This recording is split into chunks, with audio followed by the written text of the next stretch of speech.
Donc, nous remercions tous les participants et intervenants d'être parmi nous aujourd'hui pour poursuivre les travaux du SICUR et plus particulièrement ceux du groupe qui s'intéresse à la question de l'évaluation de l'élève dans une approche curriculaire. Pour ceux qui se joignent à nous pour la première fois, il est important de savoir que ces travaux ont commencé il y a 2 ans et traitent de la place accordée au savoir dans les évaluations scolaires et à la façon dont celles-ci s'articulent au curriculum. Il est bien évidemment possible de retrouver notre cheminement et nos interventions en consultant notre blog.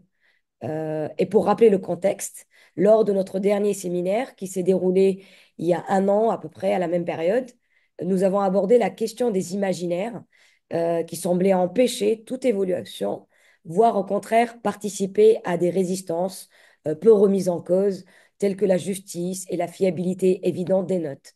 Le lien étroit entre les bons résultats et le mérite d'autres pratiques peu remises en cause. Nous avons pu voir que la question des imaginaires tend aussi à détourner l'attention de la question des savoirs pour se centrer sur les résultats, ce qui explique que cette question en jeu est bien souvent évincée des débats. Cela s'illustre par exemple par la méconnaissance profonde de ce que le socle commun est pour les élèves et pour les familles, par l'intérêt également des professeurs, élèves, parents portés sur les notes et la comparaison aux autres, ou encore par l'absence de conservation des traces significatives des apprentissages.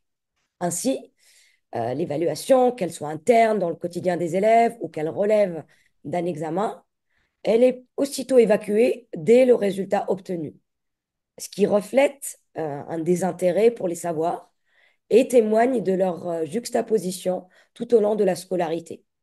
Acquis ou pas, compris ou pas, on tourne la page et on passe à la suite. Donc nous en sommes là aujourd'hui parce qu'il y a vraisemblablement une absence de réflexion globale sur l'évaluation et une absence de vision systémique. Merci Mariam. Alors, bonjour à tous et à toutes. Donc, ce séminaire aujourd'hui s'inscrit dans la continuité des premiers travaux. Il s'agira cette fois-ci de présenter des perspectives et des pratiques pédagogiques qui permettent de répondre pour partie aux enjeux d'une évaluation à laquelle on n'échoue pas, c'est-à-dire une évaluation qui soit réellement au service des apprentissages, donc liée explicitement au savoir pour que les élèves en comprennent le sens et l'intérêt. C'est aussi une évaluation qui doit être encourageante et valorisante pour chacun, quel qu'il soit.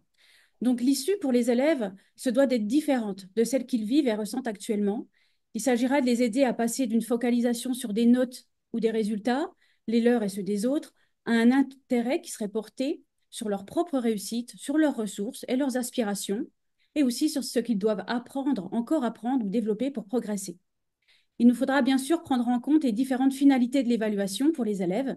Est-ce qu'il s'agit par exemple d'une évaluation pour savoir où on en est? Est-ce qu'il s'agit d'un examen? Est-ce que ça va engendrer un choix de parcours? Et ceci est nécessaire afin de proposer des pistes adaptées. En ce sens, le séminaire d'aujourd'hui a été conçu en 3 parties pour présenter des pistes différenciées selon les finalités de l'évaluation. Mais nous verrons aussi que ces 3 parties sont interdépendantes et qu'elles peuvent toutes nous aider à construire une culture de l'évaluation moins discriminante et plus constructive pour les enfants et les adolescents. Alors l'enjeu, c'est de saisir aussi les contours d'une évaluation selon une approche curriculaire qui s'inscrit dans un temps long pour témoigner des progrès au fil du parcours des élèves, de ce qui a été développé, appris. Bref, une évaluation qui ne soit pas perçue comme un événement isolé et contrôlant, mais plutôt comme un moment régulier d'échange constructif et progressif.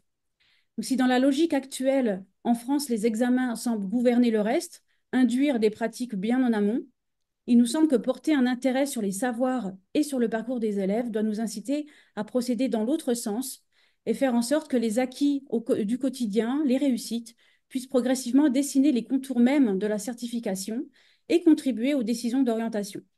Ainsi, 3 axes de réflexion, qui représentent nos 3 parties d'aujourd'hui, se sont dessinés pour parvenir à fonder des propositions concrètes.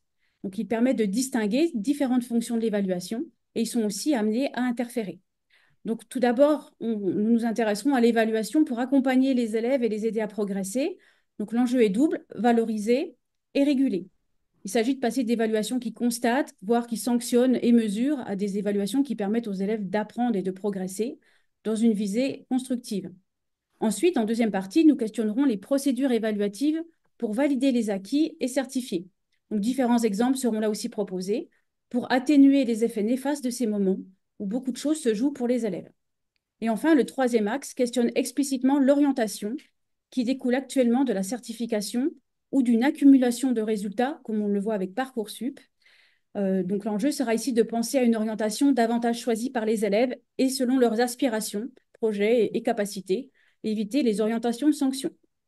Voilà, donc ce séminaire sera aussi l'occasion de confronter notre culture de l'évaluation, qui est particulièrement normative et descendante, à d'autres cultures, à l'étranger notamment, pour mettre en visibilité d'autres façons de procéder. Donc, celles-ci auront pour intérêt majeur de faire vivre des expériences évaluatives aux élèves davantage articulées au savoir, organisées selon une autre temporalité parfois et soucieuses des besoins et de l'intérêt de chacun. Donc, je vous souhaite à tous et à toutes un bon séminaire et donc je vais donner la parole à Dominique Procureur qui va organiser notre première partie.